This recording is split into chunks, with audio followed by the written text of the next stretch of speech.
ሰላም እጅጉን የተወደዳችሁና የተከበራችሁ የአሁን ስፖርት አድማጭ ተመልካቾቻችን እንደምን አደራችሁ። የዕለተ እሁድ የጠዋት ስፖርታዊ መረጃዎችን ከአሁን ስፖርት ይዘን መጥተናል። የ24ኛ ሳምንት የእንግሊዝ ፕሪሚየር ሊግ እጅግ በጣም ድንቅ ሆኖም ትላንትና አምሽቷል። አርሰናል ወደ ድል የተመለሰበትን ጨዋታ ትላንትና በሰፊ የጎል ልዩነት ከሜዳው ውጪ ያሸነፈ ሲሆን ቼልሲ በሜዳውና በደጋፊዎቹ ፊት እጅግ በጣም ድራማዊ ምሽትን አስተናግዷል። እጅግ በጣም ብዙ ጉሽሚያዎችን በስተመጨረሻ የተመለከትንበት ከመመራት ተነስቶ ድል ያደረገበትን ጨዋታ በስታንፎርድ ብሪጅ በለንደን ተመልክተናል። ሌሎች ጨዋታዎችም አሉ በስፋት የምንመለከት ነው የሚሆነው። በስፔን ላሊጋ፣ በጣሊያን ሲሪ፣ በጀርመን ቡንደስሊጋ እንዲሁም በሌሎች ሊጎች የተደረጉ ጨዋታዎችን እንመለከታለን። ዛሬ በሱፐር ሰንደይ ምሽት 1:00 በቶተናም ሆትስፐር ስቴዲየም ቶተናም ሆትስፐር ከማንቸስተር ሲቲ የሚያደርጉ ጨዋታ ይጠበቃል። በኦልትራፎርድ ማንቸስተር ዩናይትድ ፉላምን የሚያስተናግድበት እንዲሁም አስቶን ቪላ በቪላ ፓርክ የሚያደርጉ ጨዋታ ተጠባቂ ጨዋታዎች ናቸው። ዛሬም የሚደረጉ ጨዋታዎች አሉ። ሪያል ማድሪድም በሜዳው ቀን 10 ሰዓት ላይ ይጫወታል። እሱንም ጨዋታ እንመለከታለን። ከዚህም በተጨማሪ የክለብ መረጃዎችን እንዲሁም ዝውውሮችን በስፋት የምንመለከት ነው የሚሆነው። ከእናንተ የሚጠበቀው ሰብስክራይብ በማድረግ የቤተሰባችን አባል እንዲሆኑ እንጋብዛቸዋለን። ላይክ በማድረግም እንድታበረታቱን ነው የምንጠይቃችሁ። የትላንትናው ጨዋታ እንዴት ነበር? ሀሳብ አስተያየታችሁን ኮመንት ቦክስ ላይ ልታጋሩን ትችላላችሁ። እኛ ቀጥታ ወደ ፕሮግራሞቻችን አለፍን። ከፕሮግራሞቹ ጋር እኔም ቂጤሳ ፉፋ እስከ መጨረሻው ድረስ አብሬያችሁ ቆያለሁ። ከሀገር ውስጥ መረጃዎቻችን የዛሬውን ፕሮግራሞቻችንን እንጀምር። ድሬዳዋ ከነማ ድል አድርጓል። በሲቢኢ የኢትዮጵያ ፕሪሚየር ሊግ መርሃ ግብር ድሬዳዋ ከነማ ከሀዲያ ሆሳና ጋር ያደረጉትን ጨዋታ 2-0 ማሸነፍም ችሏል። የድሬዳዋ ከነማን የማሸነፊያ ግቦች መሐመድ ኑር ናስር 2 ጎሎችን ማስቆጠር ችሏል። ድሬዳዋ ከነማ ከ6 ጨዋታዎች በኋላ ማሸነፍ መቻሉን ነው የተመለከት ነው። መሐመድ ኑር ናስር እንግዲህ ከባድ ጉዳት አስተናግዶ እንደነበር በርካቶቻችን እናስታውሳለን። ከጉዳት አገግመው እንግዲህ አሁንም የጎል ማሽንነቱን እየቀጠለም ይገኛል። ከጨዋታው በኋላ የሰጠው ማስተያየት እንግዲህ አልሐምዱሊላህ ሌላ ምንም ማለት አልችልም ሲል ሀሳቡን መስጠቱን በእንባ መራጨቱን ነው ትላንትና እየተመለከት ነው። የኢትዮጵያ ፕሪሚየር ሊግ የደረጃ ሰንጠረዥ ምን ይመስላል የሚለውን ስንመለከት ድሬዳዋ ከነማ በ23 ነጥብ 9ኛ ደረጃ ላይ፣ ሐዋሳ ከነማ ደግሞ በ20 ነጥብ 13ኛ ደረጃ ላይም ተቀምጧል። ሌላኛው ሲዳማ ቡና ከባህር ዳር ከነማ ጋር ያደረጉት ጨዋታ አንዳቻ ያጠናቀቁ ሲሆን ለሲዳማ ቡና መስፍን ታፈሰ እንዲሁም ደግሞ ለባህር ዳር ከነማ ሰቲህ ኦሴ ናቸው ጎሎቹን ማስቆጠር የቻሉት። ሸገር ከነማ መቻልን ማሸነፍም ችሏል። ቡልቻ ሾራ ነው ብቸኛዋን ጎል ማስቆጠርም የቻለው። ትላንትና የተደረጉ የኢትዮጵያ ፕሪሚየር ሊግ መርሃ ግብሮች እነዚህንም ነው የሚመስሉት። ትላንትና በተለያዩ ሊጎች የተደረጉ ጨዋታዎች ነበሩ። በእንግሊዝ ፕሪሚየር ሊግ፣ በስፔን ላሊጋ፣ በጣሊያን ሴሪ፣ በጀርመን ቡንደስሊጋ እንዲሁም በሌሎች ሊጎች የተደረጉ ጨዋታዎች ነበሩ። በእንግሊዝ ፕሪሚየር ሊግ አርሰናል ወደ ድል የተመለሰበትን ጨዋታ ስንመለከት ቼልሲ በሜዳውና በደጋፊዎቹ ፊት እጅግ በጣም ድራማዊ ምሽትን አስተናግዷል። ትላንትና ከመመራት ተነስቶ 3-2 ያሸነፈበት እንዲሁም በስተመጨረሻ በርካታ ጉሽሚዎች የተመለከትንበት ጨዋታም ነበር። ሌሎች ጨዋታዎችም ነበሩ እንመለከታለን። ምሽት 5 ሰዓት ላይ ሊቨርፑል ከኒውካስል ጋር እያደረጉት ጨዋታም እጅግ በጣም ወሳኝ ጨዋታም ነበር። በስፔን ላሊጋ እንዲሁ የተደረጉ ጨዋታዎችን እንመለከታለን። ቅድሚያ ግን የእንግሊዝ ፕሪሚየር ሊግን ስንመለከት እንግዲህ አመሻሽ 12 ሰዓት ላይ የጀመረው ጨዋታን እንመልከት። ወልቨርሃምፕተን ከበርንማውዝ ጋር ያደረጉት የአመሻሽ 12 ሰዓት ተጠባቂ ጨዋታ ነበር። በሞሊኒክስ ስቴዲየም የተደረገው ጨዋታ በርንማውዝ ትላንትና 2-0 ማሸነፍም ችሏል። ጁኒየር ክሪፒ እንዲሁም ደግሞ አሌክስ ስኮት ናቸው ሁለቱን ጎሎች ማስቆጠር የቻሉት በመጀመሪያው አጋማሽ እንዲሁም በሁለተኛው አጋማሽ በስተመጨረሻም አሌክስ ስኮት ባስቆጠራቸው ጎሎች 2-0 ማሸነፍ ችሏል። ትላንትና ወልቨርሃምፕተን እድለኛ አልነበረም ማለት እንችላለን። በሜዳው ላይ ጥሩ እንቅስቃሴ ያደረገ ሲሆን 17 ሙከራዎችን በሜዳው አስመዝግቧል። 7 ኦን ታርጌቶችን ቢሞክርም ወደ ጎልነት ግን መቀየር አልቻሉም። ትላንትና ቢጫ ለባሾቹ እንግዲህ ትላንትና ሳይሳካላቸውም ወጥተዋል። ተከታታይ ሁለተኛ ሽንፈታቸውን ነው ከብዙ ጊዜ በኋላ እንዲሁ ያስመዘገቡት። አንዶኒ ራውላው በርንማውዝ ግን ትላንትና ጥሩ እንቅስቃሴ በማድረግ እንግዲህ ድል ማድረግም ችሏል። ወደ 12ኛ ደረጃነት እንዲሁ ያደገበትንም አጋጣሚ ነው የተመለከት ነው። ይህ ጨዋታ 12 ሰዓት ላይ የጀመረም ጨዋታም ነበር። በተመሳሳይ በሊድስ ዩናይትድ እና በአርሰናል መካከል በኤላን ሮድ የተደረገው በርካቶቹ የሚጠብቁት ጨዋታም ነበር። በተለይም አርሰናል ያለፉትን 3 ተከታታይ ጨዋታዎች አለማሸነፋቸውን ተከትሎ በርካቶቹ የሚጠብቁትም ጨዋታም ነበር። ሊድስ ዩናይትድ ያለፉትን ጨዋታዎች ላይ ደግሞ ጥሩ ለውጥ ማሳየቱ እንዲሁም ደግሞ ከሊቨርፑል ጋር የነበረው የነበረውን ጨዋታ እንዲሁ አቻ መለያየቱን ተከትሎ በርካቶቹ የጨዋታ ከአርሰናል ጋር ምናልባት እጅግ በጣም ተጠባቂው የሞት ሽረት ሁላ ሊሆን ይችላል ተብሎ ቢጠበቅም አርሰናል 4-0 በመረምረም እንግዲህ ትላንትና ወሳኝ ድል ማስመዝገብም ችሏል። ትላንትና ከዚህም በተጨማሪ እንግዲህ ተጠባቂ ተጫዋቾች እንግዲህ ትላንትና ጎል ማስቆጠርም ችሏል። ኖኒ ማዱኬ በአርሰናል ቤት የመጀመሪያ አሲስቱን በእንግሊዝ ፕሪሚየር ሊግ ማስመዝገብም ችሏል። ለሁለተኛው ጎልም እንዲሁ መንስኤ የነበረው እሱ ነው። ከኮርና የተሻገረለቸውን ኳስ ጎል በረኛው ዳርሎው ሲያስቆጠር እንግዲህ ኖኒ ማዱኬ ነው እንግዲህ ይህንን ኳስ ማሻገርም እየቻሉ ትላንትና ጥሩ እንቅስቃሴ ማድረግም ችሏል። አርሰናሎች አሰላለፍ ላይ አንዳንድ ለውጦችን ይዘው መግባትም ችለው ነበር። በአሰላለፍ በኩል እንግዲህ ስንመለከት ዴቪድ ራያን በበረኝነት የያዘው የሚኬል አርቴታው አርሰናል ፔሮ ሂንካፔ፣ ጋብሪኤል ማጋሌዝ፣ ዊሊያም ሳሊባና ጁሊያን ቲምበርን በመከላከሉ አጣምሮ ነው መግባት እየቻለው። ሁለቱን ፒቮት ዲክላን ራይስና ማርቲን ዙቢሜንዲ በመከላከል አማካይ ቦታ ላይ የተቀመጡ ሲሆን ሊያንድሮ ትሮዛርድ፣ ካይ ሃቨርትስና ኖኒ ማዱኬን ነው እንዲሁ በ10 ቁጥር እና በሁለቱ የአጥቂ የክፍ አጥቂ ቦታ ላይ ይዞ መግባት የቻለው። ቪክተር ዮኮረሽ የፊት አውራሪነቱን ቦታ ይዞ መግባትም ችሏል። ትናንትና እንግዲህ ካፒቴን ማርቲን ኦዴጋርድ አልተሰለፈም። ከጉዳት የተመለሰው ካይ ሃቨርትስ ነው እንግዲህ ሮቴት በማድረግ ወደ አሰላለፍ መምጣትም እየቻለው። ትናንትና ማርቲን ዙቢሜንዲ እጅግ በጣም ጥሩ እንቅስቃሴ ያደረገበትን ምሽት ነው የተመለከት ነው። አብዛኞቹ ትናንትና ጥሩ እንቅስቃሴ ማድረግም ችለዋል።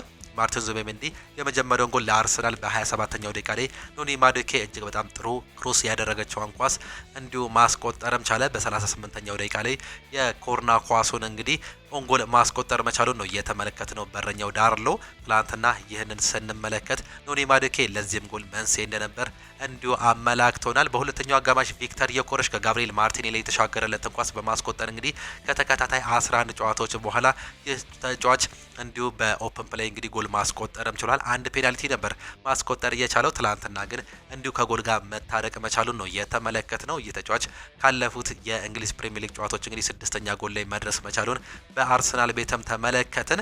ሌላኛው ጋብሪኤል ጂሰስ ነው። ከጉዳት የተመለሰው ጋብሪኤል ጂሰስ ተቀይሮ ገብቶ እንግዲህ ተቀይሮ የገባውን ካፒቴኑን ማርቲን ኦዴጋርድ አሲስት ያደረገለትን ኳስ በማስቆጠር 4-0 ማሸነፍም ችሏል። ከፍጹም የጨዋታ የበላይነት ጋር ነው ትላንትና እንግዲህ ጥሩ እንቅስቃሴ ማድረግም የቻሉት። ሊድስ ዩናይትዶች ኳስ ለመያዝ ሲሞክሩ ነበር። በመልሶ ማጥቃት የአብሶ የመጀመሪያውን አጋማሽ እንግዲህ ጥሩ እንቅስቃሴ ለማድረግ ሞክሮ ነበር። ነገር ግን ጎል ከተቆጠረባቸው በኋላ ፍራስትሬት ሲያደርጉ ተመልክተናል። በተቃራኒው የሚኬል አርቴታው አርሰናል እጅግ በጣም ጠንክሮ በሁለተኛው አጋማሽ መምጣትም ችሏል። ከዚህ በተለየ ብዙ ጎሎች የማግባት አድቫንቴጅ ነበረው። ነገር ግን ሮቴት በማድረግ እንግዲህ የተለያዩ ተጫዋቾችን ቀይሮ በማስወጣት እንዲሁም ቀይሮ ማስገባትም ችሏል። በ61ኛው ደቂቃ ላይ ኖኒ ማዱኬን በማስወጣት ነበር ማርቲን ኦዴጋርድን ማስገባት እየቻለው። በተመሳሳይ ካይ ሃቨርትን አስወጥቶ ጋብሪኤል ማርቲኔሊንም እንዲሁ መተካተም ቻለ። እነዚህ ተቀይረው የገቡ ሁለቱም ተጫዋቾች አሲስት ማድረግም ችለዋል። ሌላኛው ፔሮ ሂንካፔ ሲወጣ ከጉዳት የተመለሰው ሪካርዶ ካላፊዮሪ በ75ኛው ደቂቃ ላይ እንዲሁ ገባ። ጎል ማስቆጠር የቻለው ቪክተር ዮኮረሽ በአጥቂ ቦታ ላይ ተቀይሮ የወጣ ሲሆን ተቀይሮ መግባት የቻለው ጋብሪኤል ጂሰስ እንዲሁ ጎል ማስቆጠር መቻሉን ነው የተመለከት ነው። በስተመጨረሻም ሊያንድሮ ትሮዛርድን በኤቤሬቺ ኤዜ የቀየረበትን አጋጣሚ በ81ኛው ደቂቃ ላይ ተመልክተናል። ትላንትና አርሰናል ለማሰልጣኝ ሚኬል አርቴታ ጣፋጭ 3 ነጥብ ይዘው መመለሳቸውን ነው ተመለከት ነው። 14 ሙከራዎችን ትላንትና ያደረጉ ሲሆን 8ቱ ኦን ታርጌት ነበሩ። ምን ያህል እንግዲህ አኩሬት እንደነበሩ ያሳያል። ጥሩ እንቅስቃሴ ማድረግ ችሏል። ዳንኤል ፈርከ ትላንትና በሜዳቸውና በደጋፊዎች ፊት በኢላን ሮድ ያልተጠበቀ ሰፊ ሽንፈት ነው ያስተናግዱት። አርሰናል አሁንም እንግዲህ የነጥብ ልዩነቱን ወደ 7 ከፍ ማድረጉን ትላንትና ያረጋገጠበት ጨዋታም አድርጓል። ዛሬ አስቶን ቪላ እንዲሁም ደግሞ ማንቸስተር ሲቲ እስኪጫወቱ ድረስ ማንቸስተር ሲቲ ከባድ ጨዋታ ከሜዳቸው ውጪ ከቶተናም ሆትስፐር ጋር ያደርጋሉ።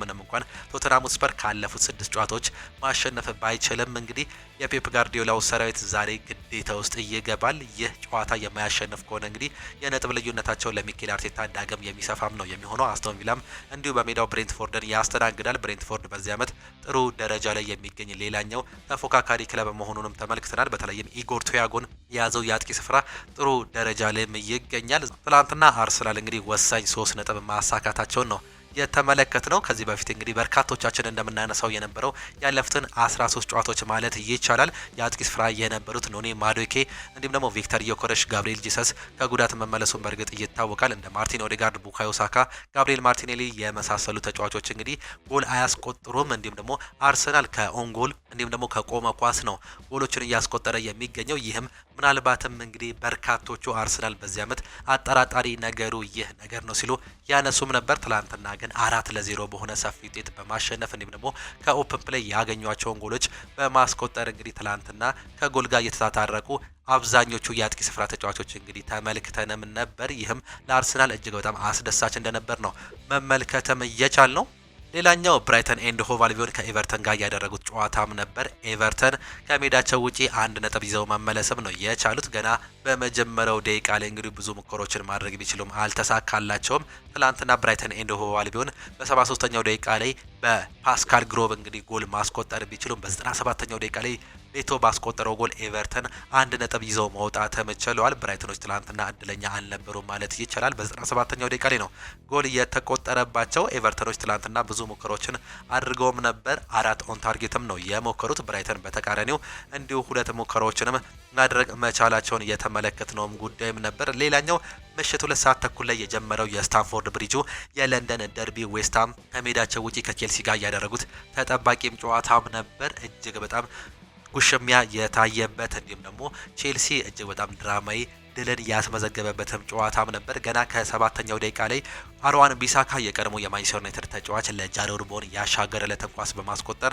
1-0 መምራት ቻሉ። በ36ኛው ደቂቃ ላይ ሳመርቫይል ያስቆጠረውን ጎል እንዲሁ አርዋን ቢሳካ አሲስት ማድረግም ቻለ። የመጀመሪያው አጋማሽ በዌስትሃም 2-0 መጠናቀቅ ችሎ ነበር። በሁለተኛው አጋማሽ ግን ቼልሲ የሊያም ሮዚኔሮ አዲሱ አሰልጣኝ እንግዲህ ቅያሬዎቹ እጅግ በጣም ጥሩ መሆናቸውን ተከትሎ 3-2 ማሸነፍም ችሏል። ቼልሲ ትላንትና በአሰላለፍ ረገድ አንዳንድ ለውጦችን አሳይቶንም ነበር። በተለይም በአሰላለፍ ረገድ እንግዲህ ሮበርት ሳንቼዝን በበረኝነት ይዞ መግባትም ቻለ። ማሎ ጉስቶ፣ ትሬቨር ቻሎባ፣ ቤን ዋይት፣ ባዲያሽን ወይም ደግሞ ጁሪየል ሃቶን በመከላከል ቦታ ላይ ያጣመረ ሲሆን በአማካይ ቦታ ላይ ሞይሴስ ካይሴዶ፣ ኤንዞ ፈርናንዴዝ፣ ኮል ፓልመርን እንዲሁ አጣመረ። አሌሃንድሮ ጋርናቾና ጄሚ ጊተንስ በሁለቱ የክንፍ የአጥቂ ስፍራ ቦታ ላይ የተሰለፉ ተጫዋቾችም ነበሩ። ሊያም ዴላፕ እንዲሁ የአጥቂ ቦታውን የያዘ ይዞ የገባም ተጫዋችም ነበር። ነገር ግን ገና በ26ኛው ደቂቃ ላይ ጄሚ ጊተንስ በጉዳት ምክንያት ተቀይሮ መውጣቱን ነው የተመለከትነው። እሱን ተክቶ መግባት የቻለው ፔድሮ ኒቶ ነበር።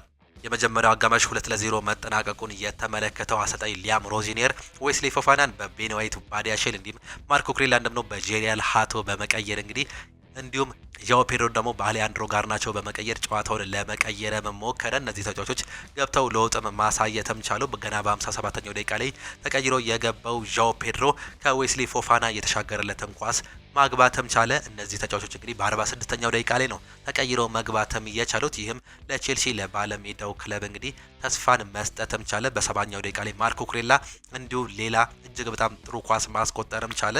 አቻ መሆንም ቻሉ። በ92ኛው ደቂቃ ላይ ኤንዞ ፈርናንዴዝ ከዣኦ ፔድሮ የተሻገረለትን ኳስ በማስቆጠር 3-2 ማሸነፍም ቻሉ። ዣኦ ፔድሮ ትላንትና ተቀይሮ ገብቶ ጎልም አሲስትም ማስመዝገብም ችሏል። ምናልባትም የጨዋታው ኮከብ የሚያስብለውን እንቅስቃሴ ነው ያስመለከተን። አርዋን ቢሳካ ትላንትና በመጀመሪያው አጋማሽ እጅግ በጣም ድንቅ እንቅስቃሴ አሳይቷል። የኑኖ ስፕሪንቶ ሳንቶ ዌስትሃም ትላንትና የመጀመሪያው አጋማሽ ላይ ጥሩ ቢሆንም በሁለተኛው አጋማሽ ግን ተፈትኖም ነበር። በስተመጨረሻም እጅ ሰጥቶ እንግዲህ ቼልሲ 3-2 ማሸነፍም ቻለ። ሶስተኛው ጎል ከተቆጠረ በኋላ ጊዜ በርካታ ጉሽሚዎችን ተመልክተንም ነበር በቼልሲ እንዲሁም ደግሞ በዌስትሃም ተጫዋቾች መካከል። በስተመጨረሻም በቫር ተመልክቶ ቶዲቦን በ111ኛው ደቂቃ ላይ በቀይ ካርድ ማስወጣታቸውን ተመለከትን። በርካታ ጉሽሚዎች ነበር የተመለከትነው። አዳማ ትራውሬ ትላንትና የመጀመሪያ ጨዋታውን ለዌስትሃም ማድረግም ችሏል። ነገር ግን ንትርኩ ወይም ደግሞ የጉሽሚያው መንስኤ እሱም ነበር። ማርኮ ኩሬላን ሲጥል ነበር እንግዲህ ጉሽሚያው የተፈጠረው። በስተመጨረሻም ቶዲቦ በቀይ ካርድ መውጣት መቻሉን ነው የተመለከትነው። ዌስትሃም ትላንትና መሸነፉን ተከትሎ 18ኛ ደረጃ ላይ ተቀምጧል። ቼልሲን ስንመለከት እንግዲህ ትላንትና ማሸነፉን ተከትሎ ወደ 4ኛ ደረጃነት ከፍ ማለት መቻሉን ነው የተመለከትነው። ማንቸስተር ዩናይትድ 5ኛ ደረጃነት ዝቅ ብሏል።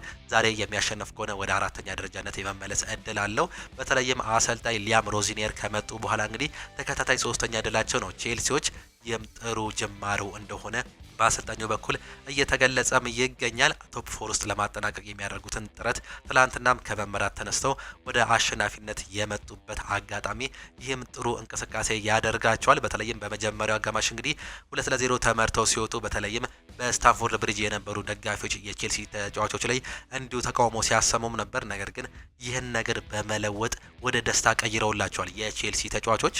ሌላኛው ምሽት 5 ሰዓት ላይ የተደረገው የሊቨርፑልና የኒውካስል ዩናይትድ ተጠባቂ ጨዋታም ነበር። በርካቶቹ የሚጠብቁት የቀዳሚው ጨዋታ ምሽት 5 ሰዓት ላይ የጀመረ ሲሆን ይህም ጨዋታ እንግዲህ እጅግ በጣም ሳቢም ነበር። ሊቨርፑል በሜዳውና በደጋፊዎቹ ፊት ያደረገውን ጨዋታ እንግዲህ 4-1 በሆነ ሰፊ ውጤትም አሸንፏል። ሊቨርፑል ካለፉት 5 የእንግሊዝ ፕሪሚየር ሊግ ተከታታይ ጨዋታዎች በኋላ ነው ወደ ድል መመለስ የቻለው። ትላንትና ምንም እንኳን ገና በመጀመሪያው ደቂቃዎች አካባቢ በርካታ ሙከራዎች ቢደረግበትም እንዲሁም የመጀመሪያ ጎል ቢቆጠርበትም ተከታታይ 4 ጎሎችን በማስቆጠር ማሸነፍም ችሏል። 36ኛው ደቂቃ ላይ አንቶኒ ጎርደን ነበር እንግዲህ ጎሏን በማስቆጠር 1-0 መምራት የቻሉት። ሊቨርፑል ግን ከዛ በኋላ በተከታታይ ጎሎች እንግዲህ አሸንፈው መውጣት መቻሉን ነው የተመለከትነው። ትላንትና ኢብራሂማ ኮናቴ አራተኛውን ጎል ካስቆጠረ በኋላ እንዲሁ በስሜት ሲያነባም ተመልክተን ነበር። በጨዋታው ላይ ሁጎ ኤኪቲኬ ትላንትናም 2 ጎሎችን ማስቆጠርም ችሏል። የመጀመሪያው ጨዋታ እንደምናስታውሰው እንግዲህ በሁለተኛ ሳምንት ኒውካስል ዩናይትድ ከሊቨርፑል ባደረጉት ጨዋታ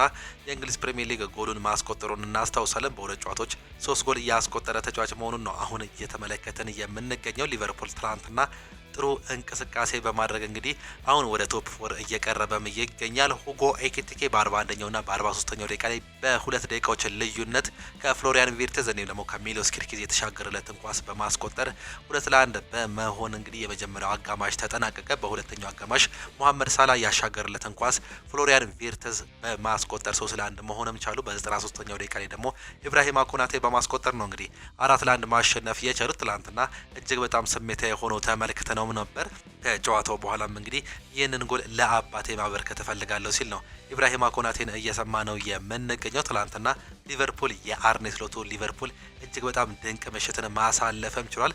እንደምናስታውሰው ተከታታይ ጨዋታዎችን አላሸነፈም ነበር ሊቨርፑል። ነገር ግን በአንፊልድ ጥሩ ጨዋታን በማድረግ ወደ ድል መመለሱን ነው የተመለከትነው። በዚህም ወደ 5ኛ ደረጃነት ከፍ ማለትም ችሏል። 39 ነጥብና 6 ንጹህ ጎሎችን በመያዝ ማንቸስተር ዩናይትድ ዛሬ የሚያሸንፍ ከሆነ ወደ 4ኛ ደረጃነት የመመለስ እድል አለው። በአሁኑ ሰዓት ግን ወደ 6ኛ ደረጃነት እየወረደበትን አጋጣሚ ነው የተመለከትነው። ኒውካስል ዩናይትድ ተከታታይ 3 ጨዋታዎችን አላሸነፈም። በሁለቱ ተሸንፎ በአንዱ አቻ መውጣትም ችሏል። ትላንትና መሸነፉን ተከትሎ ወደ 10ኛ ደረጃነት የወረደበትን አጋጣሚ እንዲሁ የተመለከትነውም ጉዳይ ነው። ሊቨርፑል ትላንት እጅግ በጣም ጥሩ እንቅስቃሴ ማሳየትም ችሏል። የእንግሊዝ ፕሪሚየር ሊግ የደረጃ ሰንጠረዡን ስንመለከት እንግዲህ አርሰናል በ53 ነጥብና በ29 ንጹህ ጎል አንደኛ ደረጃ ላይ ተቀምጧል። ማንቸስተር ሲቲ ዛሬ አንድ ቀሪ ጨዋታ ያለው በ46 ነጥብና በ26 ንጹህ ጎል ሁለተኛ፣ አስቶን ቪላ በተመሳሳይ በ46 ነጥብና በ10 ንጹህ ጎል ሶስተኛ ደረጃነት የተቀመጠ ሲሆን ቼልሲ በ40 ነጥብና በ15 ንጹህ ጎል አራተኛ፣ ሊቨርፑል በ39 ነጥብና በ6 ንጹህ ጎል አምስተኛ፣ ማንቸስተር ዩናይትድ በ38 ነጥብና በ7 ንጹህ ጎል ስድስተኛ ደረጃነት የተቀመጡ ክለቦችም ናቸው። ዌስትሃም፣ በርንሌይና ወልቨርሃምፕተን ደግሞ 18፣ 19ና 20ኛ ደረጃ ላይ የተቀመጡ ክለቦች መሆናቸውን ነው የተመለከት ነው። በስፔን ላሊጋም የተደረጉ ጨዋታዎች አሉ። ባርሴሎና ትላንትና ከሜዳቸው ውጪ ድል አድርገው መመለስም ችለዋል። ቀን ላይ የተደረገውን ጨዋታ ስንመለከት ራያል ኦቪዶ አዲሱ አዳጊ ክለብ ጂሮናን 1-0 ማሸነፍም ችሏል። በሜዳውና በደጋፊዎቹ ፊት ኦሳሱና ከቪያሪያል ጋር ያደረጉትን ጨዋታ 2-2 ያጠናቀቁ ሲሆን ሌቫንቴም ከአትሌቲኮ ዲ ማድሪድ ጋር በተመሳሳይ 1-1 ማጠናቀቅ መቻላቸውን ትላንትና ውጤታቸው ያመላክታል። ባርሴሎና ከሜዳቸው ውጪ ከኤልቼ ጋር ያደረጉትን ጨዋታ 3-1 ያሸነፉ ሲሆን ላሚን ያማል የመጀመሪያውን ጎል በ6ኛው ደቂቃ ላይ በማስቆጠር 1-0 መምራትም ቻሉ። አልቫሮ ሮድሪጌዝ በ29ኛው ደቂቃ ላይ አቻ ማድረግም ቢችል ፌራን ቶሬዝ በ40ኛው ደቂቃ እንዲሁም ደግሞ ማርከስ ራሽፎርድ በ72ኛው ደቂቃ ላይ ባስቆጠሯቸው ጎሎች 3-1 በሆነ ውጤት ማሸነፍም ችሏል። 30 ሙከራዎችን ነው ትላንትና እንግዲህ ባርሴሎና ከሜዳቸው ውጪ መሞከር እየቻሉ 61% ቦል ፖሰስ እያደረገ ሲሆን የጨዋታ የበላይነት ሲኖረው 30 ሙከራ አድርገው 8ቱ ብቻ ነበር እንግዲህ ኦን ታርጌት መሆን እየቻሉ 3 ጎሎችን ማስቆጠር መቻላቸውን ተመልክተናል። ዳኒ ኦልሞ እንዲሁም ደግሞ ፌራን ቶሬዝ አንግል የገጨባቸውን አጋጣሚ በጨዋታው ላይ በባርሴሎና በኩል ተመልክተናል። ሮድሪጎ ሞንዶዛ እንዲሁ ጎል አስቆጥሮ በ51ኛው ደቂቃ ላይ በኤልቼ በኩል ጎል የተሻረበትንም አጋጣሚ እንዲሁ የተመለከትነውም ጉዳይ ነው። በትላንትናው በኩል እንግዲህ አሳዛኙ ጉዳይ ራፊኒያ በ45ኛው ደቂቃ ላይ በጉዳት ምክንያት ተቀይሮ መውጣቱ ነው። በ83ኛው ደቂቃ ላይ ደግሞ ጁሊየስ ኩንዴ እንዲሁ በጉዳት ተቀይሮ መውጣትም ችሏል። ራፊኒያ ሲወጣ ማርከስ ራሽፎርድ ነበር እሱን ተክቶ መግባት እየቻለው እንዲሁ ሶስተኛውን ጎል ማስቆጠር እየቻለም ተጫዋችም ነው ማርከስ ራሽፎርድ። በዚህም የተነሳ ባርሴሎና በአሁኑ ሰዓት ላይ በ55 ነጥብና በ37 ንጹህ ጎል አንደኛ ደረጃ ላይ የተቀመጠ ሲሆን ሪያል ማድሪድ በ51 ነጥብና በ28 ንጹህ ጎል ሁለተኛ ደረጃ ላይ ተቀምጧል። አንድ ጨዋታ ይቀረዋል። ዛሬ የሚያደርገው ጨዋታ ይጠበቃል። ቀን 10 ሰዓት ላይ አትሌቲኮ ዲ ማድሪድ በ45 ነጥብና በ21 ንጹህ ጎል ሶስተኛ፣ ቪያሪያል ደግሞ በ42 ነጥብና በ16 ንጹህ ጎል አራተኛ ደረጃ ላይ የተቀመጡ የስፔን ላሊጋ ክለቦችም ናቸው። በጣሊያን ሴሪ የተደረጉ ጨዋታዎችን ስንመለከት ፒሳ በሜዳው በሳሱሎ 3-1 እየተሸነፈ ሲሆን ናፖሊ ፊዮሬንቲናን 2-1 በሆነ ውጤት ማሸነፍም ችሏል። ጎሎቹን እንግዲህ አንቶኒዮ ቬርጋ እንዲሁም ደግሞ ሚጌል ጉቴሬዝ ናቸው ጎሎቹን እንግዲህ ማስቆጠርም እየቻሉት። ለፊዮሬንቲና ብቸኛውን ጎል ማኑ ሰለሞን ነው ጎሉን ማስቆጠርም እየቻለው። ትላንትና ወሳኝ 3 ነጥብ ማሳካት መቻሉን ነው ናፖሊ የተመለከት ነው። ትላንትና ማሸነፉን ተከትሎ እንግዲህ 3ኛ ደረጃ ላይ መቀመጥም ችሏል በ46 ነጥብና በ12 ንጹህ ጎል። ኢንተር ሚላን አንድ ቀሪ ጨዋታ እየቀረው 52 ነጥብና 31 ንጹህ ጎሎችን በመያዝ አንደኛ፣ ኤሲ ሚላን በ47 ነጥብና በ18 ንጹህ ጎል ሁለተኛ ደረጃ ላይ የተቀመጡ ክለቦችም ናቸው። ሌሎች ጨዋታዎችም የተደረጉ ሲሆን ካግሊያሪ ከሄላስ ቬሮና ጋር ያደረገውን ጨዋታ 4-0 በሆነ ሰፊ ውጤት አሸንፏል። በጀርመን ቡንደስሊጋ ያልተጠበቀ ውጤት ተመልክተናል። ትላንትና ባየር ሙኒክ አቻ የወጣበትን ጨዋታ ስንመለከት እንግዲህ አዲስ አዳጊው ሃምበርገር በሜዳውና በደጋፊዎቹ ፊት ባየር ሙኒክን አስተናግዶ 2-0 በሆነ ውጤት አጠናቋል። ባየር ሙኒክ ትላንትናም እንዲሁ ነጥብ መጣል መቻሉን ነው የተመለከትነው። ሃሪ ኬን ደግሞ ሉዊስ ዲያዝ ናቸው ጎሎችን ማስቆጠር የቻሉት። ፋቢዮ ቬራ የቀድሞ የአርሰናል ተጫዋች የሆነው በፔናልቲ 34ኛው ደቂቃ ላይ በማስቆጠር 1-0 መምራት ቢችሉም ሃምበርገሮች 2-1 ተመርተውም ነበር። ነገር ግን ቮስኮቪች በ53ኛው ደቂቃ ላይ በማስቆጠር አቻ እንዲሁ እንዲለያዩ መንስኤ መሆኑም ችሏል። ባየር ሙኒክ እንግዲህ የሊጉ መሪ ቢሆንም ያለፉትን ተከታታይ 2 ጨዋታዎች አላሸነፈም። አንዱን ሲሸነፍ አንዱን ደግሞ በአቻ ውጤት ማጠናቀቁን ነው የተመለከት ነው። በዚህም በ51 ነጥብና በ56 ንጹህ ጎል አንደኛ ደረጃ ላይ ተቀምጧል። ቦሩሲያ ዶርትመንድ አንድ ጨዋታ እየቀረ በ52 ነጥብና በ21 ንጹህ ጎል ሁለተኛ፣ ሆፈኒየም ሶስተኛ፣ አርቢ ሌፕዚግ ደግሞ አራተኛ ደረጃ ላይ ተቀምጧል። ኦግስበርግ ሴንት ፖሊን አስተናግዶ 3-1 ያሸነፈ ሲሆን ሆፈኒየም ከዩኒየን በርሊን ጋር ያደረገውን ጨዋታ 3-1 አሸንፏል። ቨርደር ብሬመን ከቦሩሲያ ሞንቸንግላድባ አንድ አቻ ተለያይተዋል። አርቢ ሌፕዚግ ትላንትና በሜዳው ተሸንፏል። በሜንዝ 2-1 በሆነ ውጤት ባየር ሊቨርኩሰን ከሜዳቸው ውጪ ኢንትራንክ ፍራንክፈርትን 3-1 ያሸነፉበት ውጤት ትላንትና የሚጠቀሱ ጨዋታዎችም ነበሩ። በፈረንሳይ ሊግ 1 ፓሪስ ከኦሎምፒክ ዲ ማርሴ ጋር ያደረጉትን ጨዋታ 2-2 ማጠናቀቅ መቻላቸውን ነው የተመለከት ነው። ኦሎምፒክ ዲ ማርሴ ከሜዳቸው ውጪ ነው ትላንትና እንግዲህ አቻ መለያየትም የቻሉት። ሜሰን ግሪንውድ እንዲሁም ደግሞ ፒየር ኤሜሪክ ኦባሜያንግ ናቸው እንግዲህ ሁለቱን ጎሎች ማስቆጠርም የቻሉት። ሎረንት ከናንተስ ጋር 2-1 ሲያሸንፍ ሞናኮ ስቴድ ሬንስን 4-0 ያሸነፈበት ትላንትና የተደረጉ ጨዋታዎችም ናቸው። ዛሬም በእንግሊዝ ፕሪሚየር ሊግ የሚጠበቁ ጨዋታዎች አሉ። በተለይም በሱፐር ሰንዳይ በእንግሊዝ ፕሪሚየር ሊግ የ24ኛ ሳምንት መርሃ ግብር እንግዲህ ምሽት 1 ሰዓት ተኩል ላይ ተጠባቂ ጨዋታ አለ።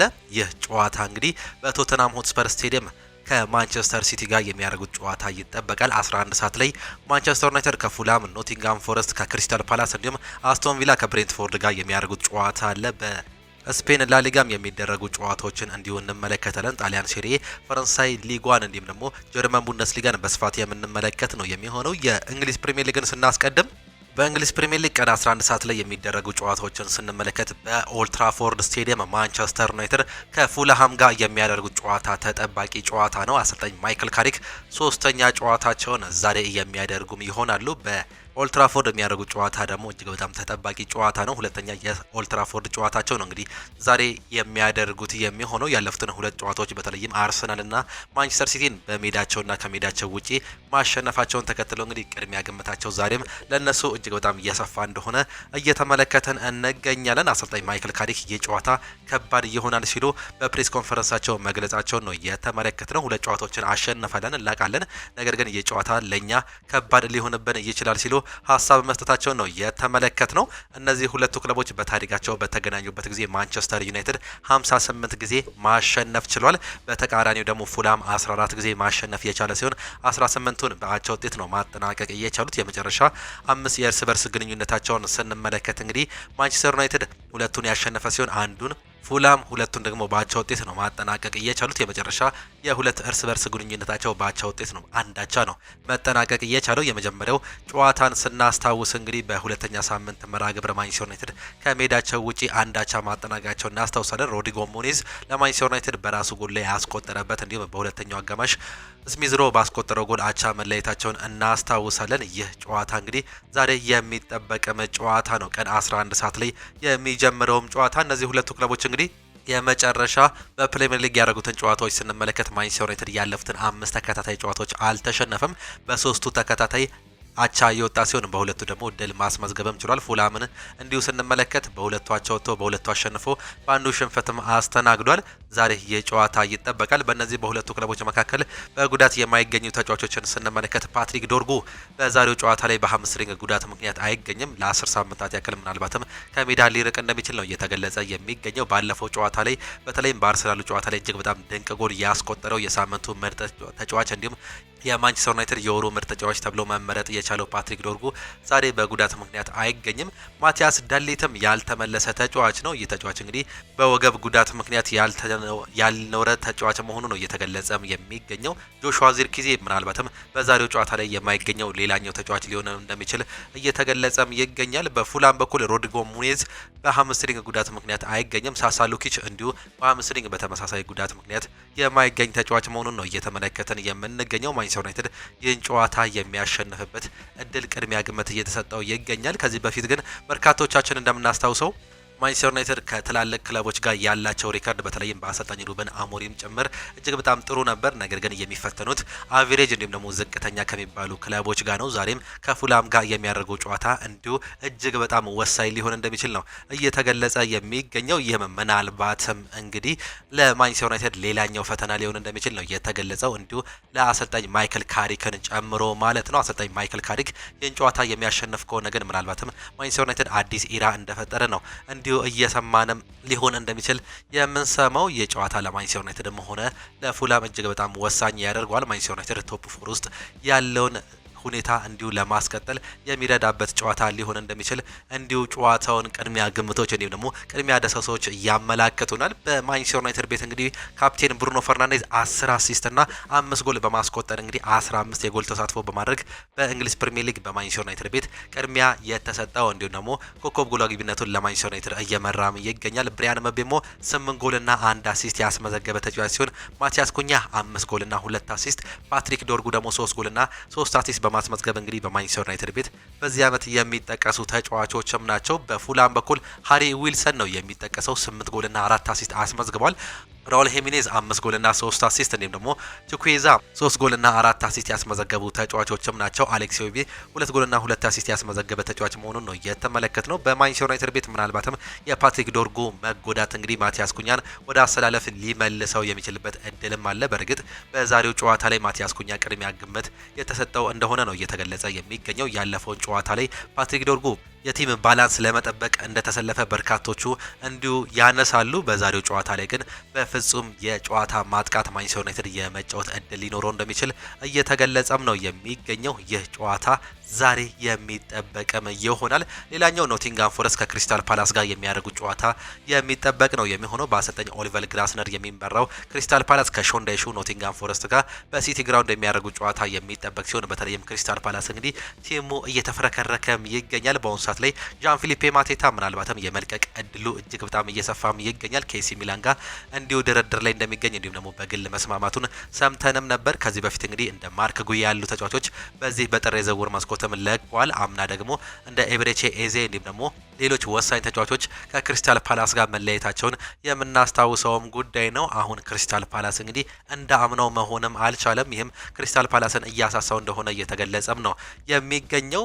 በሾንዳሽ የሚመራው ኖቲንጋም ፎረስት በሜዳውና በደጋፊዎች ፊት የሚያደርገው ጨዋታ ይጠበቃል። ያለፉትን 3 ተከታታይ ጨዋታዎች አልተሸነፈም። በተለይም ከአርሰናል ጋር አቻ የወጣበት ጨዋታ እጅግ በጣም ጥሩ እንደሆነ በርካቶቹም ያነሱትለታል። በተቃራኒው ደግሞ እንዲሁ ክሪስታል ፓላስን ስንመለከት ካለፉት 5 ጨዋታዎች 2ቱን አቻ የወጣ ሲሆን በ3ቱ ሽንፈትም አስተናግዷል። ይህም ዛሬም ምናልባትም እንግዲህ ሌላ ፈተና ሊሆንበት እንደሚችል ነው እየተገለጸም የሚገኘው። በእነዚህ በሁለቱ ክለቦች መካከል የሚደረገው የጨዋታ መርሃ ግብር እንግዲህ የሚጠበቅ ነው የሚሆነው። አስቶን ቪላም ከብሬንትፎርድ ጋር የሚያደርጉ ጨዋታ ተጠባቂው ጨዋታ ነው። አስቶን ቪላ በደረጃ ሰንጠረዡ 3ኛ ደረጃ ላይ ተቀምጦ ዛሬ በቪላ ፓርክ ብሬንትፎርድን የሚያስተናግድበት ጨዋታ ተጠባቂ ጨዋታ ይሆናል። አስቶን ቪላ ካለፉት 5 ጨዋታዎች እንግዲህ 2ቱን ጨዋታ ብቻ ነው ማሸነፍ የቻለው። 2 ሽንፈት አስተናግዷል። በአንዱ ደግሞ አቻ መውጣት ነው የቻለው። በተቃራኒው እንዲሁ ብሬንትፎርድን ስንመለከት 2ቱን አሸንፎ 2ቱን ተሸንፎ አንዱን በአቻ ውጤት ማጠናቀቁን እንመለከታለን። በታሪክ በተገናኙበት ጊዜ አስቶን ቪላ 10 ጊዜ ያሸነፈ ሲሆን 10ሩም በአቻ ውጤት 5ቱን ደግሞ ብሬንትፎርድ ማሸነፍ መቻሉን ነው የተመለከት ነው። አስቶን ቪላ በዚህ ዓመት እንግዲህ በአሰልጣኝ ኡናይ ኤምሬ ስር እጅግ በጣም ድንቅ አቋሙን እያሳየም ይገኛል። ይህንንም እንግዲህ በጥሩ አቋም ለመጨረስ የዚህን ዓመት እንዲሁ እየታገለ የሚገኝ ሌላኛውም ክለብ መሆኑን እየተመለከትንም እንገኛለን። ምናልባትም ኡናይ ኤምሬ በሚቀጥለው ዓመት እንግዲህ ስሙ ከሪያል ማድሪድ ጋር መያያዙን ተከትሎ ከአስቶን ቪላ በመውጣት ምናልባት በሎስ ብላንኮቹ የመገኘት እድል አለው። የዚህ ዓመት ታሪኩን ለማስተካከል እንዲሁም ጥሩ ለማድረግ ሲል እንግዲህ የዚህን ዓመት ጉዞን እጅግ በጣም እያሳመረም ነው የሚገኘው። በዛሬው ጨዋታ ላይ እንግዲህ በጉዳት ምክንያት የማይገኙ ተጫዋቾችን ስንመለከት እንግሊዛዊው ኦሊ ዋትኪንስ በአምስትሪንግ ጉዳት ምክንያት አይገኝም። ጆ ማጊን እንዲሁ በጉልበት ጉዳት ምክንያት የማይገኝ ተጫዋች ነው። ካማራም የጉልበት ጉዳት፣ ቴሌማንስ እንዲሁም ደግሞ ሮስ ባርክሌይ የጉልበት ጉዳት ያጋጠማቸው ተጫዋቾች ናቸው። ኤድዋርድ እንዲሁ ሌላኛው በጉዳት ምክንያት የማይገኝ ተጫዋች መሆኑ ነው እየሰማ ነው። በብሬንትፈርድ በኩል ላምስጋርድ፣ አጀር፣ ካርቫሊዮ፣ ሚቤሎ በጉዳት ምክንያት የማይገኙ ተጫዋቾችም ናቸው። ሞርጋን ሮጀርስ በአስቶን ቪላ በኩል 7 ጎልና 5 አሲስት በማስመዝገብ ይመራል። ኦሊ ዋትኪንስ 8 ጎልና 1 አሲስት አለው። ኤሚሊያንም ቦዬንዳ 5 ጎልና 2 አሲስት በማስመዝገብ ይጠቀሳሉ። በብሬንትፎርድ በኩል በዚህ ዓመት ድንቅ አቋሙን እያሳየ የሚገኘው የእንግሊዝ ፕሪሚየር ሊግ ሁለተኛ ኮከብ ጎል አግቢ የሆነው ኢጎር ቲያጎ 16 ጎልና 1 አሲስት በማስመዝገብ እንግዲህ እንግሊዝ ፕሪሚየር ሊግ ከኤርሊንግ ብሮት ሃላንድ በኩል በኋላ የሚጠቀስ ወይም ደግሞ የሚጠራ ተጫዋች ነው። ኬቨን ሻዴ 6 ጎልና 3 አሲስት ያስመዘገበ ሲሆን ጆርዳን ሄንደርሰን 1 ጎልና 3 አሲስት በማስመዝገብ እንግዲህ በዚህ ክለብ በኩል እንዲሁ የሚጠቀሱ ተጫዋቾችም ናቸው። ተጠባቂው ጨዋታ ምሽት 1 ሰዓት ተኩል ላይ እንግዲህ በለንደን ቶተናም ሆትስፐር ስቴዲየም ቶተናም ሆትስፐር ከማንቸስተር ሲቲ ጋር የሚያደርጉት ተጠባቂ ጨዋታ አለ። ይህ ጨዋታ በ24ኛ ሳምንት መርሃ ግብር ሱፐር ሰንደይ የሚደረግ ጨዋታ ነው። የሊጉ ተፎካካሪ ክለብ ማንቸስተር ሲቲ ዛሬ ሌላ ፈተና ያጋጥመዋል። ከሜዳቸው ውጪ በተለይም ያለፉትን ተከታታይ ጨዋታዎች ሲፈተኑ የነበረው የፔፕ ጋርዲዮላው ማንቸስተር ሲቲ ዛሬም ሌላ ፈተና ያጋጥመዋል። ካለፉት 5 ጨዋታዎች አንድ ጨዋታ ብቻ ማሸነፍ የቻለው የፔፕ ጋርዲዮላው ሲቲ እንግዲህ ዛሬ ሌላ ፈተና ሊያጋጥመው እንደሚችል እንዲሁ ቅድሚያ ግምቶች እየወጡ ይገኛሉ። በተለይም ቶተናም ሆትስፐር እንግዲህ ያለፈውን የመጀመሪያ ዙር ጨዋታ ማንቸስተር ሲቲን እንዲሁ 2-0 ኢታድ ድረስ ሄዶ ማሸነፉን እናስታውሳለን። በዛ ጨዋታ ላይ እንግዲህ ብሬናን ጆንሰን እንዲሁም ደግሞ ዣኦ ፓሊኒያ ነበር ጎሎቹን ማስቆጠርም የቻሉት። በዛ ጨዋታ ላይ በፍጹም የጨዋታ የበላይነት ነበር እንግዲህ ጥሩ እንቅስቃሴ በማድረግ ቶተናም ማሸነፍ የቻለው። ነገር ግን በአሁኑ ሰዓት ላይ እየወረደ የሚገኘው የቶማስ ፍራንኮ ቶተናም ሆትስፐር ዛሬ እነዚህ ሁለቱ ክለቦች የሚያደርጉት ጨዋታ ይጠበቃል። ካለፉት 5 ጨዋታዎች 3ቱን በአቻ ውጤት ያጠናቀቀው በሁለቱ የተሸነፈው ቶተናም ሆትስፐር በሜዳውና በደጋፊዎች ፊት በሊጉ ሁለተኛ ደረጃ ላይ የተቀመጠውን ማንቸስተር ሲቲን የሚያስተናግድ ሲሆን ይህ ጨዋታ በበርካቶቹ ይጠበቃል። በተለይም እንግዲህ ከአርሰናል ጋር ያላቸውን የነጥብ ልዩነት ዳግም ወደ 4 ዝቅ ለማድረግ የሚያደርጉበት ጥረት ዛሬ እንዲሁ የምንመለከት ነው የሚሆነው። ዛሬ ማንቸስተር ሲቲ ነጥብ የሚጥል ወይም ደግሞ የሚሸነፍ ከሆነ 6 ወይም ደግሞ 7 ይሆናል የነጥብ ልዩነታቸው። ይህንን ለማጥበብ ሲሉ የፔፕ ጋርዲዮላ ሰራዊቶች እንግዲህ ግዴታ ውስጥ ገብተው የዛሬውን ጨዋታ የሚጀምሩም ይሆናሉ። ነገር ግን ይህ ጨዋታ በአቻ ውጤት ወይም በሽንፈት የሚጠናቀቅ ከሆነ እጅግ በጣም አድቫንቴጁ ለአርሰናል ይሆናል። ዳግም እንዲሁ ነጥባቸውን የሚያሰፉበት እድላቸው የሚሰፋም ነው የሚሆነው። በዛሬው ጨዋታ ላይ እንግዲህ እነዚህ ሁለቱ ክለቦች ሲገናኙ ለበርካታ ጊዜም ይሆናል። 65 ጊዜ ቶተናም ሆትስፐር ያሸነፈ ሲሆን 68 ጊዜ ደግሞ ማንቸስተር ሲቲ ማሸነፍ ችሏል። 36ቱን ደግሞ በአቻ ውጤት ነው ማጠናቀቅ የቻሉት። የመጨረሻ የ5 እርስ በርስ ግንኙነታቸውን ስንመለከት 3ቱን ቶተናም ሆትስፐር ያሸነፈ ሲሆን 2ቱን ማንቸስተር ሲቲ ማሸነፍም ችሏል። ምን ያህል እንዲሁ ተፎካካሪነት እንዳላቸው የመጨረሻ 5 የእርስ በርስ ግንኙነታቸው ያመላክታል። በዛሬው ጨዋታ ላይ ግን ወሳኝ ተጫዋቾቻቸው ቶተናም በኩል የማይገኙም ነው የሚሆኑት። እንዲሁ የማንቸስተር ሲቲ የተከላካይ ስፍራም መሳሳቱን እናውቃለን። በቶተናም በኩል ሚኪ ቫንደቤን፣ ቤንታንኩር፣ መሐመድ ቅዱስ፣ ሪቻርልሰን፣ ሉካስ በርግቨል፣ ቤን ዴቪስ እንዲሁም ጀምስ ማዲሰን እና ዲያን ኩሉሴቭስኪ በጉዳት ላይ ይገኛሉ። ጀምስ ማዲሰን ወደ ልምምድ ቢመለስም በዛሬው ጨዋታ ላይ ግን እንደማይገኝ ነው እየተገለጸም የሚገኘው። በማንቸስተር ሲቲ በኩል እንግዲህ ሩበን ዲያዝ፣ ጄርሚ ዶኩ፣ ግቫርዲዮል፣ ሳቪኒዮ፣ ጆን ስቶንስ፣ ኦስካር ቦብ እንዲሁም ደግሞ ማቴዎ ኮቫቺች በጉዳት ምክንያት የማይገኙ ተጫዋቾች መሆናቸውን ነው እንዲሁ የሚያመላክተን አሰልጣኙም ማስታወቅ የቻሉት። ኤርሊንግ ብሮት ሃላንድ 20 ጎልና 4 አሲስት በማስመዝገብ እንግዲህ አሁንም የእንግሊዝ ፕሪሚየር ሊግን የኮከብ ጎል አግቢነት እየመራም ይገኛል። ፊል ፎደን 7 ጎልና 2 አሲስት ያስመዘገበ የማንቸስተር ሲቲ ተጫዋች ነው። ሪያን ቸርኪ 7 ጎልና 2 አሲስት አስመዝግቧል። በቶተናም በኩል በዛሬው ጨዋታ ላይ የማይገኙት 3ቱ ተጫዋቾች እንግዲህ በኮከብ ጎል አግቢነት በቶተናም በኩል ይጠቀሳሉ። ሪቻርልሰን 7 ጎልና 3 አሲስት ያስመዘገበ ሲሆን በዛሬው ጨዋታ ላይ የመገኘት እድሉ እጅግ በጣም ሰፊ መሆኑ ነው የተገለጸው። መሐመድ ቅዱስ 5 አሲስትና 2 ጎል ያስቆጠረ ሲሆን ይህም ተጫዋች በዛሬው ጨዋታ ላይ አይገኝም። ተከላካዩ ሚኪ ቫንደቢን 4 ጎልና 1 አሲስት አስመዝግቧል። ይህም ተጫዋች አይገኝም። ካፒቴኑ ክሪስቲያን ሮሜሮ 4 ጎልና እንዲሁ 1 አሲስት ያስመዘገበ የቶተናም ተጫዋች ነው። ይህ ጨዋታ በሁለቱም ክለቦች መካከል እጅግ በጣም ተጠባቂ የሚያደርገዋል። በተለይም የቶተናም ሆትስፐሩ አሰልጣኝ ቶማስ ፍራንክ ወደ አሸናፊነት ለመምጣት እንፈልጋለን ሲሉ ገልጸውም ነበር። ይህ ጨዋታ ደግሞ ወሳኝ ሊሆንላቸውም ይችላል። ይህን ጨዋታ እንድታዩ እንዲሁም ደግሞ ቅድሚያ ግምታችሁን ኮመንት ቦክስ ላይ እንድታጋሩን እንፈልጋለን። የተወደዳችሁና የተከበራችሁ አድማጮቻችን ወደ ስፔን ላ ሊጋም ስናበራ ሪያል ማድሪድ ከራዮ ቫይካኖ ጋር የሚያደርጉት ጨዋታ ይጠበቃል። ሪያል ማድሪድ እንግዲህ ተከታታይ ጨዋታዎች እየተፈተነ ይገኛል። በአውሮፓ ቻምፒየንስ ሊጉ ያልተጠበቀ ሽንፈት ማስተናገዱን ተከትሎ አሁንም ከባድ ተቃውሞ እያስተናገደም ይገኛል በደጋፊዎቻቸው።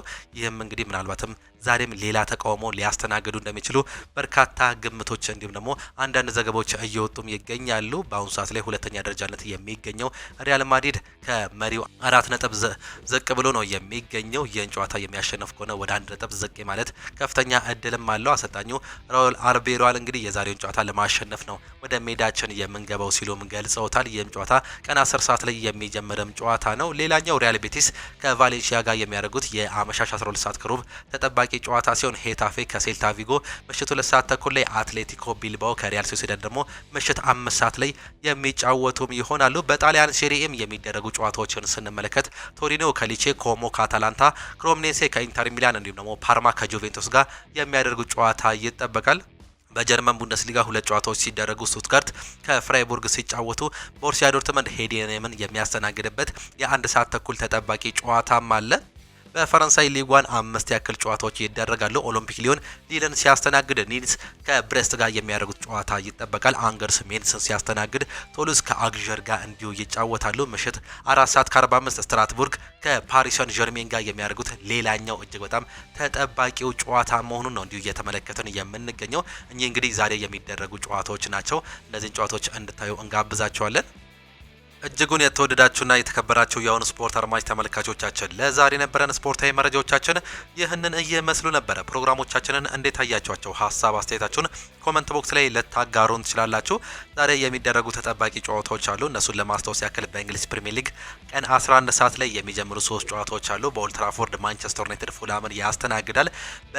ሲቲ ግራውንድ ደግሞ ኖቲንጋም ፎረስት ማንቸስተር ሲቲን ሲያስተናግድ፣ አስቶን ቪላ ከብሬንትፎርድ እንዲሁ ይጫወታሉ። በቪላ ፓርክ ነው ይህ ጨዋታ። በቶተናም ሆትስፐር አዲሱ ስቴዲየም ደግሞ ምሽት 1 ሰዓት ተኩል ላይ በለንደን ቶተናም ሆትስፐር ከማንቸስተር ሲቲ በሱፐር ሰንዴይ የሚያደርጉት ጨዋታ ተጠባቂ ጨዋታ ነው። በስፔን ላ ሊጋ ሪያል ማድሪድ ከራዮ ቫይካኖ ጋር የሚያደርጉት ተጠባቂ ጨዋታ አለ። በጣሊያን ሴሪኤ ኢንተር ሚላን ከሜዳቸው ውጪ ከክሮሜኔንሴ ጋር ይጫወታሉ። ፓርማም እንዲሁ አሮጊቶቹ ጁቬንቱስን የሚያስተናግዱበት ተጠባቂ ጨዋታዎች ናቸው። እነዚህን ጨዋታዎች እንድታዩ እየጋበዝን የዛሬ የጠዋት ፕሮግራሞቻችንን በዚሁ እናጠናቅቃለን። በነገው ጠዋት ፕሮግራሞቻችን እስከምንገናኝ ድረስ ግን ቻው ቻው፣ መልካም ጊዜ፣ መልካም ውሎ እንዲሆንላችሁ ዳግምም ተመኘን።